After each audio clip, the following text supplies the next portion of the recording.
Hello, everyone. Welcome to the Techforce podcast show. I'm your host, Shivani, and today we're going to talk about tokenomics. And for that, we have an amazing guest, Helena, with us. She is going to guide us throughout the episode and she is going to share her views on tokenomics. And she has been doing amazing job speaking at certain events, and she's been speaking about blockchain, cryptocurrency, and tokenomics and everything as well. So, hi, Helena, how are you? Hi, I'm really great, and it's a really honor to be here today. Yeah, thank you. Welcome to the show. Thank you so much. All right, like, so how's your Christmas shopping going? Yeah, well, I do know that in most countries it's winter and so on, but as you can see here, we have a really good sunny day in Brazil. Right. It's quite warm, and Christmas here is just it's weird if you compare to the rest of the world because it's really hot. It's almost summer, Yes. so Right, right. Okay, it's like we are going to celebrate Christmas. It is cold over here in India as well. So, yes. All right, Helena, why don't you tell us, like, tell our audience something about yourself and how you entered into blockchain world and what you have been doing so far? sure. So I've been in the crypto space for 10 years now. I have Yes. started back in 2012 as an enthusiast, as most of the people I know. I was pregnant with my child, and because of that, I started to have insomnia. And one of my friends had told me the day before my first insomnia night that I should take a look at Bitcoin because it was amazing and it looked a lot on like the stuff that I like to study and etc. So I I was asleep. Um, I was actually awake. I couldn't sleep, and I was okay. Let's take a look at Bitcoin. And then I found the white paper. It was in 2012, Yeah. and I started taking a look at it, reading the white paper, and I got like, "Wow, this is amazing!" Yes. And I just fell in love, you know. And I started to discuss that with some tiny group of people that was also interested on that, and I started talking to other people, Yeah. and then things just started to grow without me even noticing, Yes. that's actually how it happened. So over the past 10 years, I have already been a partner to an exchange, a centralized exchange, which was actually the first M&A on crypto that has happened in Latin America back in Okay. 2016. We sold Oh, our operations. Yeah, we sold our operations to another big company here. I have worked to many projects. I have worked as a crypto researcher as well, doing crypto analysis and yes. etc. and etc. And I have joined a project called Codo Assets, which is basically tokenizing real estate, Yes. both actually in Brazil and in other places as well. They are not even based in Brazil; that it's based in the Bahamas. And I have just joined them as a COO. That's a brand new information. So I have just joined them on a full-time experience, and we are tokenizing real estate. So making it short, those are 10 years in the market. Yes, that is wonderful. First of all, congratulations for becoming the COO. Thank And you. like Kodo, I did check out the Kodo assets, and it is a wonderful thing that you are doing as of now. And I would like to say that you have grown just as blockchain community has grown. So you've been when it was nothing, and you are still here when it is everything. So you have been the part of the journey. Like with each and every step, right? Yeah. Yes. Well, ever since 2012, yeah, I know some people that have studied in the market before I did, but Yes. just, I don't know, like 5 or 10 people. Most of them are newer to the market than I am, Yes. and it has been an experience actually. I remember that my parents, they got really concerned. They are both lawyers, and Okay. they were really concerned back in 2012, 2013. They thought that I was going to be arrested because I was doing something illegal. Because all the Yeah. media that was related to crypto was Yes. really, really, really bad, you know? Yes. Uh, but Yes. So of course, I was not, and after a while, I was able to explain to them what I was doing, what it yes. was, and etc. Yes, it was really hard to explain the digital currency, like the core concept of Bitcoin back then, right? Like, and there it was all of the. Even I recently saw a documentary. It's called on Netflix. It's about cryptocurrency, the Crypto King. I don't remember the name of the person, but he used to. There were a lot of what do you say, frauds happening in the name of bitcoins. So it was Yeah. all bad. No one knew like this could be something huge, uh, as huge it is right now. Yes, yes. It Yes. was all the bad press, the related bad press was just terrible. And it Yeah. was like right after the Silk Road imploded and all the bitcoins were Yeah. found. And then there were those schemes and Ponzi schemes and so on and so on. So it was just terrible. Like it was not a good place to be Yes. back there. It's still hard these days, but it was much, much, much harder 10 years ago. Yeah. Yes. Right. Right. All right. So we're going to talk about tokenomics. So, like, how would you explain what is tokenomics to a layman? So, like, people do not understand the concept of tokenomics and how this thing works. Uh, so, like, why don't you explain our audience something about that? So, okay. When we talk tokenomics, it's a trend word, right? It's Yes. nice to hear, and Yeah. it looks like something, wow, tokenomics. But when it comes to tokenomics, it is basically the economics that is behind a token, right? And when we talk economics itself, we are talking about the rules for the token to be issued, to be distributed, to circulate, etc. Yeah. We are talking about the specific economics itself, but we are also talking about community, for instance, and we Yeah. are also talking about governance, right? Yes. Right. Because yeah, because there are when we talk about the economics behind the token, we are talking about the economic the economic is itself, Yeah. the quantitative matter, right? But we are also talking about the political rights that a token may entitle, and we also have to we cannot disregard the social effect and Yes. the community effect that is behind the token. So when we talk economics, in my view, we are talking at least about these three things, right? So when I'll give an example, which is basically quite easy to understand. Right. Okay. Uh, One of the tokenomics that is more that we comment the most is the Bitcoin tokenomics, right? Yes.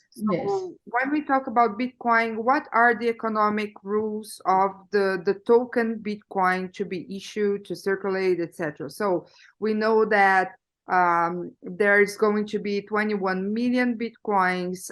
Those 21 millions will be reached probably by the year of 2140. Yeah. Uh, we have the halving rule, which means that every 4 years, the number of new bitcoins that are being issued are cut in half. and those new bitcoins are used to compensate the miners that help the to Mm, process the transactions of the yeah. network and to keep the Yes. network safe, right? Yeah. Yeah. So those are the economics, the quantitative economics of the matter, right? Right. Yes. Those are actually rules of the Bitcoin tokenomics, okay? Right. But we also have some type of governance on Bitcoin. What do I mean by that? So we have the consensus rule. If Okay. you want if you want to change anything on Bitcoin, you need to achieve consensus, right? Okay. And that's a huge part of the Bitcoin tokenomics because of the consensus, it cannot be easily changed. Right. Got And it. once it is changed and some upgrade actually happens, that's a major thing, and you need to pay attention to it. Let's say Taproot, which is the Okay. most recent one, or if you want to come back in time, let's say the Segwit, for Yeah. instance. We have some specific topics that have been discussed over and over and over, and the consensus should be reached. It's quite hard, but once it's reached, the effect that we have in terms of upgrade is huge as well, right? Right. Yeah. And then it brings us to the third pillar that I have mentioned, which is the community. So Community. yes. So when you take a look at the number of Bitcoin nodes that people have been running, and the number of people talking about Bitcoin, and the people discussing Bitcoin or holding Bitcoin, or the basically the how big the community is, Is, you yeah. realize that back in 2012, it was, at least here in Latin America, it was me and 10 other people. It Right. was quite Yes. hard. Yeah. And it was hard because I was not even able to explain to my dad why Bitcoin was not illegal and why I would not be arrested. Uh, Yes. and so on. But after a while, it got a little bit bigger. So I was able to speak at a TEDx. And when I went to do my TED, then my dad watched that and he was like, okay, so I understand a little bit now. Okay, Yes. this looks amazing. And then we got the audience, and then the audience got a little bit bigger, and the enthusiasts a little bit more number of enthusiasts, and so on. So the community kept growing and growing and growing and spreading Yeah. the knowledge. Because of course Got I'm it. not able to do this alone, and most people are not able to do this alone. And this is a network after all. So we You're need right. to have network effect, right? So when it comes to the tokenomics itself uh, of Bitcoin, it's really easy for one to understand what we are talking about. We are Yes. talking about all those pillars, all those rules that for Bitcoin is essential, and it is what makes Bitcoin the number one crypto in the market.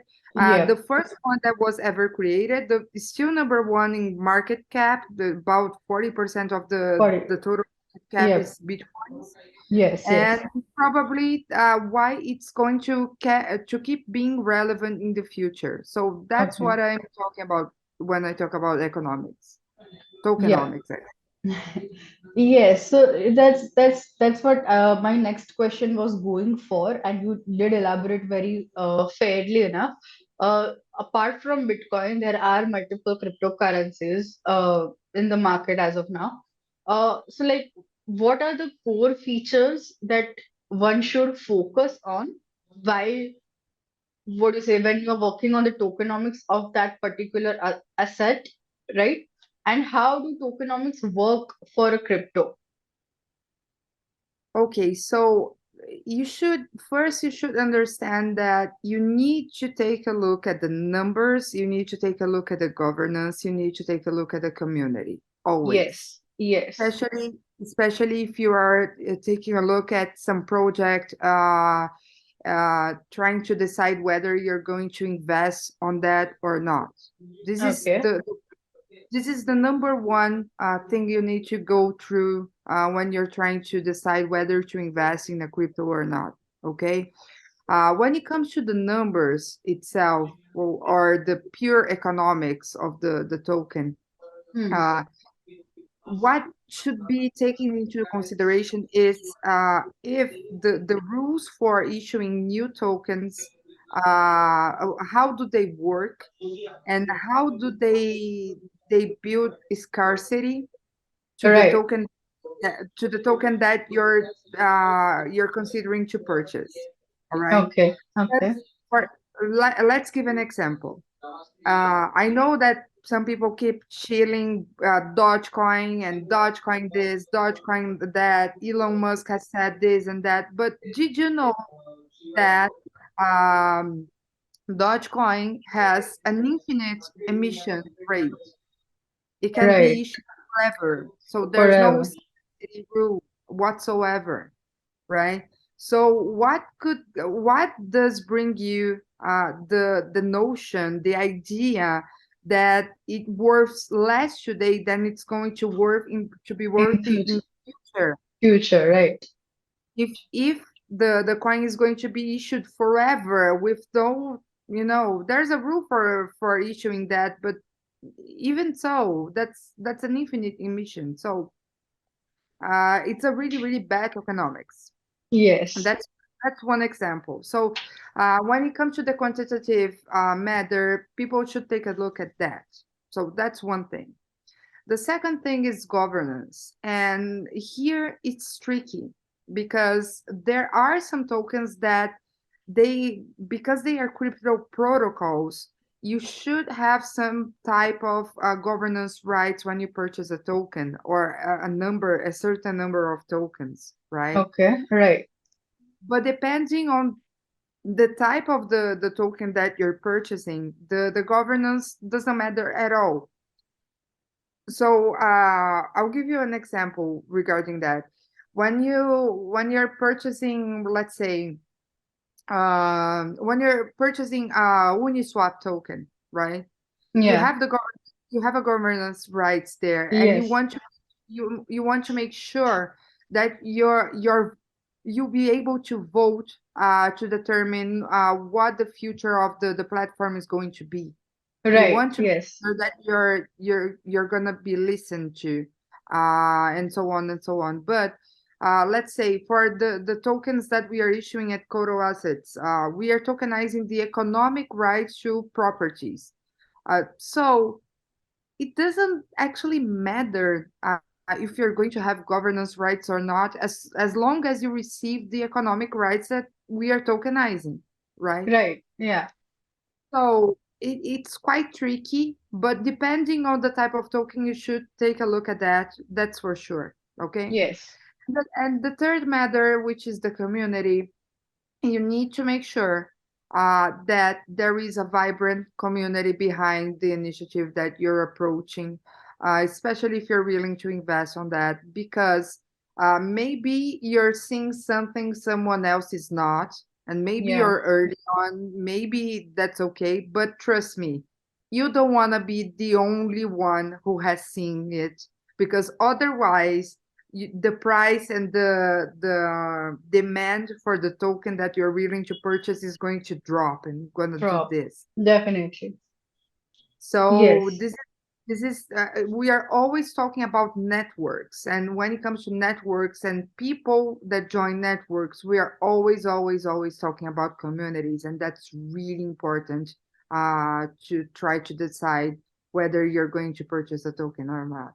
Yep. So like that's what we have been also seeing so far, that you should have a marketing plan in hand. Like you should be having a community. There should be people knowing that before you launch any kind of token, you should be having a community that is going to back you on like launching your token. Otherwise, the ratio of that demand supply you just talked about would be very like fluctuating, right? It would not, you would not earn something on the initial state if you do not have a community to back your token. So like Yes. that is the first thing. You need a community on hand for your token or for your project to whenever you launch, you need what do you say? You get a beginner's luck. It's not beginner's luck. It's the community that is bringing in the good fortune for you. That's exactly that. That's totally Yeah. right. Yes. Okay. So like how many types, there are different types of tokens currently running in the market. So like how would you describe the tokenomics for each and every tokens that we launch? So for example, non-fungible and fungible. So does tokenomics for both of them are different, or are they same? No, it's totally different. And Yeah. and and to be honest, I have well, I have written a taxonomy for tokens, and I have found out that there are at least 7 types of tokens in the market currently. Okay. Okay. At least 7, and I and I actually, sorry to bother. I just know about the two. One is the fungible and the non-fungible ones. Fungible No, ones are. but there are at least 7, and All right. I'm saying at least because when I'm talking about the unfungible ones, which are the Yeah. NFTs and Yeah. etc., I'm putting all types of NFTs in the same basket, right? Okay. But Okay. if you take a closer look at those NFTs, you realize that you have lots and lots. You're talking about digital art. You're talking about actual art that is being tokenized. Sometimes you're talking about real estate which is being tokenized. Yeah. You have lots of types of NFTs that are being issued currently, Yes. Yes. and the tokenomics for that is totally different. Yeah. Totally different. Yeah. So I'll keep your 2 examples, the unfungible and fungible tokens. When it comes to fungible tokens, which are basically the ERC20 types of tokens, which are the interchangeable between themselves, right? Yes. So Right.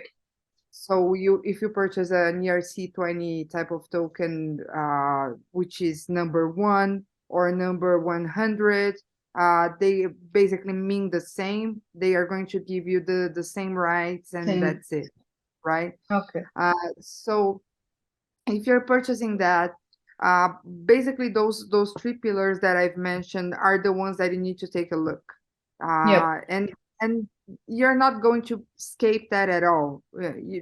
Of course, there's gonna be, because those are pre-programmed tokens and not protocol tokens that are going to be issued over time. The scarcity rule you may need to take a look, let's say, on the burning incentives of the token. If there is some type of policies regarding that, how if the who is behind the initiative is able to issue new tokens or not. Basically, you need to take a look on the tokenomics, especially on the scarcity, taking a scarcity approach on that. Okay. Right. And Yeah. of course, utility. If the token is going to, what's the use of having a token there? Why would one purchase a token? Is that a utility token? Is that a security token? What type of token that is? And why should I buy a token for that? Yeah. So basically that. I'm not a fan of utility tokens. What Okay. No type of utility tokens. I don't think they are good types of investments, because utility tokens are, most of the times, they are kind of a license for you to use a service, an online service. Right. Right. When you take a look at economy of scale, you realize that purchasing the more licenses are sold, the lower is the unitary price of each one of the licenses. Right. So if you understand that a utility token is actually a license, you realize that the price should go down and not Done. up. Okay. Right. Yeah. So those are for fungible tokens. But when it Okay. comes to NFTs, man, things just get crazy. Yeah. And I'm still trying to understand why would anyone pay 6 million USD on a monkey that has a bubble gun on his mouth, like Neymar, which is the Brazilian soccer player, paid for a board ape. Yeah, yeah, yeah. I heard about that. Yes. Yeah, that's exactly the monkey that he purchased. And to be honest, I have absolutely no idea why would anyone pay such an amount for an NFT. Uh, n- really, I have huge concerns regarding NFTs. I have huge concerns regarding money laundering, regarding bad types of Yeah, activities that may happen to that market. The thing is, when you're talking about intangible, the intangible thing behind the token is really, really, really hard for one to evaluate. That's as right, hard as evaluating, let's say, a frame, like a picture. You have an artist, an unknown artist, he has painted something beautiful, beautiful. Okay, I would pay, let's say, 100 US dollars for that painting. But someone else would say, no, that's $100,000. No, that's $100 million. I have no idea how people evaluate art. yeah, No idea. That's not my expertise whatsoever, you know? And yes, that's why I find it so hard to evaluate an NFT because you have the intangible thing and or the underlying asset behind an NFT. It's usually intangible, and because yeah, of that, it's really, really, really hard to evaluate. right, So right. I just like to say to people that want to invest in NFTs and are willing to invest in NFTs, just take a close look and pay attention. Don't be a fool. That's it. Yeah, yeah. So like that was my next question. Like jumping on like why people should in like whoever is new to investing in either cryptocurrency or in an NFT, what are the factors one should consider before investing in any of those, right? And as you said, even I find it really hard. Like, why would someone buy a six? Like, why would someone? Why would you pay this much amount of money to an to an A? Like that's and that is also like one picture. There are thousands of A pictures that have been bought at almost this much on and millions. They have been sold in millions right now. So like, what is the point of that, and how do you like if I want to say, for example, invest in artistic things, right? In any kind of NFT, what are the factors you should consider if I'm buying an NFT, and what are the factors I should consider if I'm investing in a cryptocurrency? Okay, for tangible for fungible tokens, I have already mentioned. So you Yeah, basically pay attention to the economic factor, to the governance factors, and and to community. community. Yeah, That's it. yeah, When it comes to NFTs, you need to take a close look on the underlying asset of the NFT. What is right. actually what is actually behind the NFT? Okay. Uh, let's say we are talking about Board Ape. So Board Ape is not only the art, you have the club, you have the Yep. yacht club, you have the Yes. parties, you have the community that's behind it. And that's a really upscale community. And Yeah. maybe it makes sense for you to purchase one because you want to be a part of that, and that's going to grant you a huge networking and etc. etc. Good. That's Yeah. okay.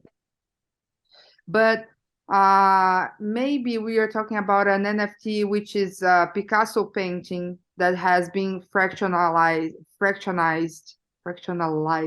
Yeah. Yeah. Uh, and you're purchasing a really a tiny little part of a Picasso painting, right? Yeah. Then Yeah. maybe for you it makes sense because the underlying asset is a Picasso painting, and you're a huge fan of Picasso, and you know how much that worth. It Right. could be. Right.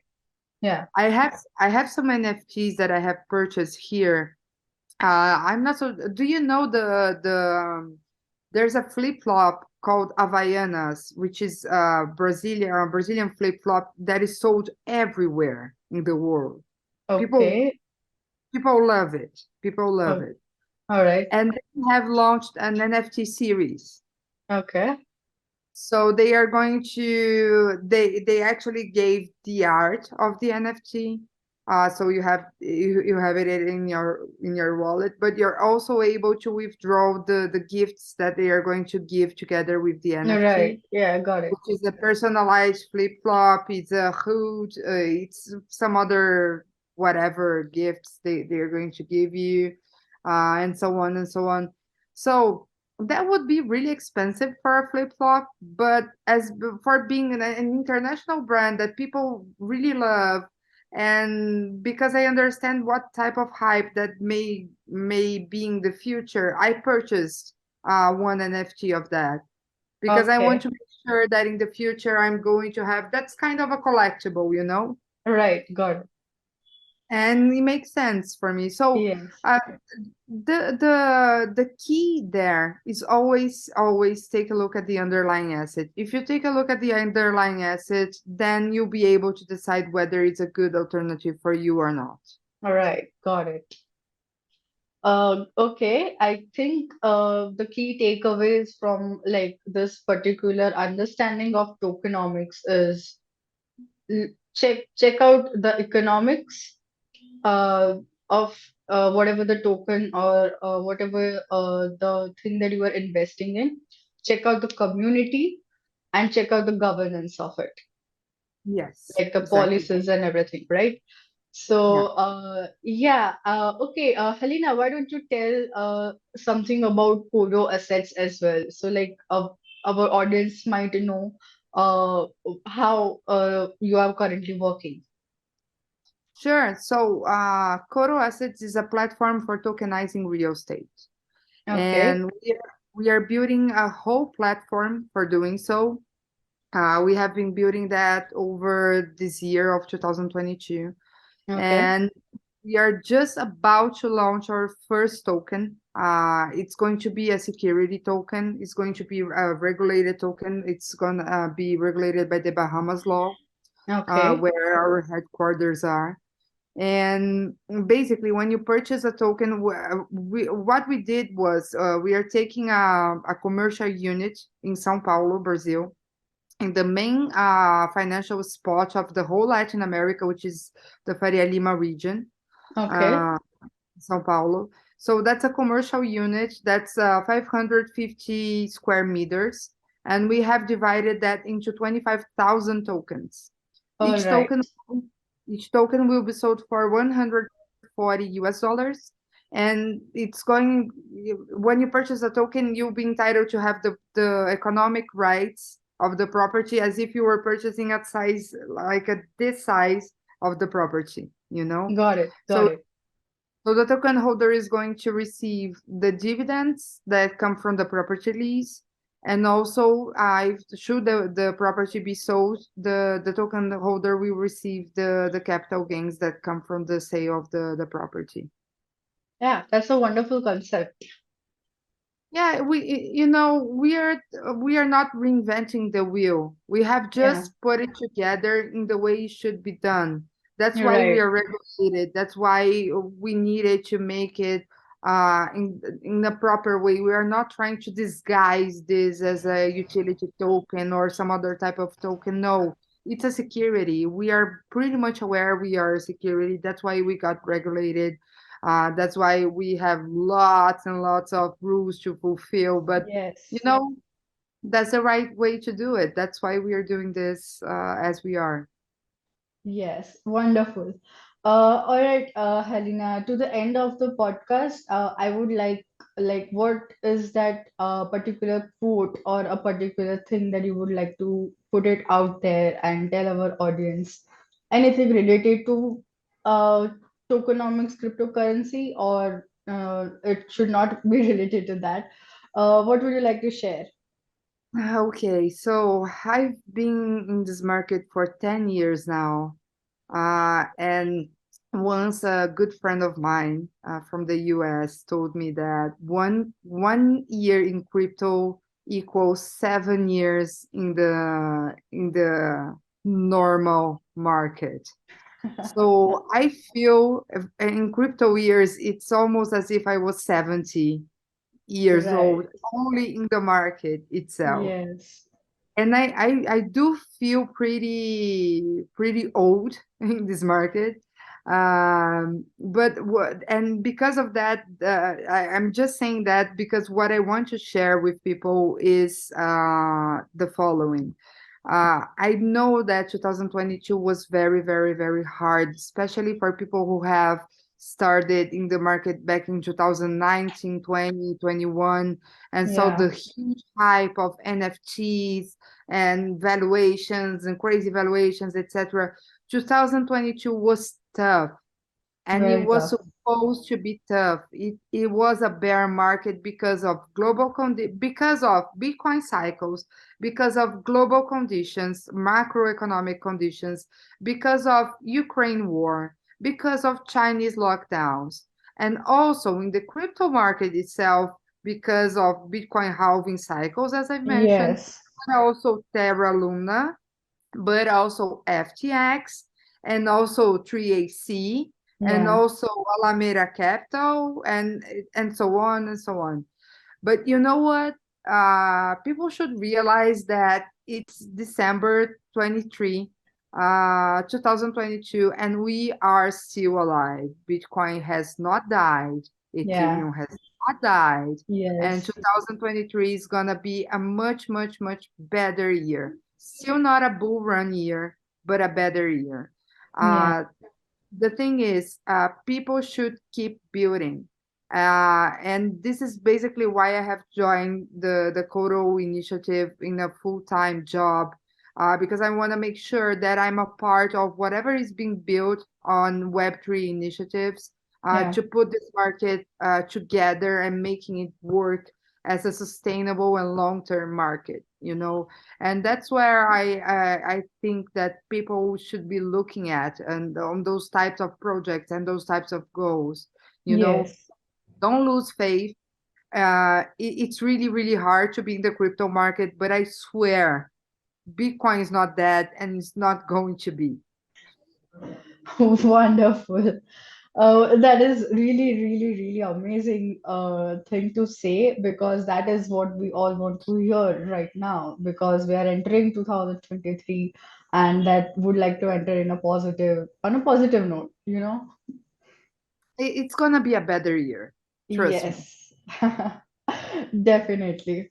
All right, Helena, thank you so much for joining the show. It was wonderful to have you, and it was really beautiful to talk to you about certain basic concepts and some beautiful insights that you have.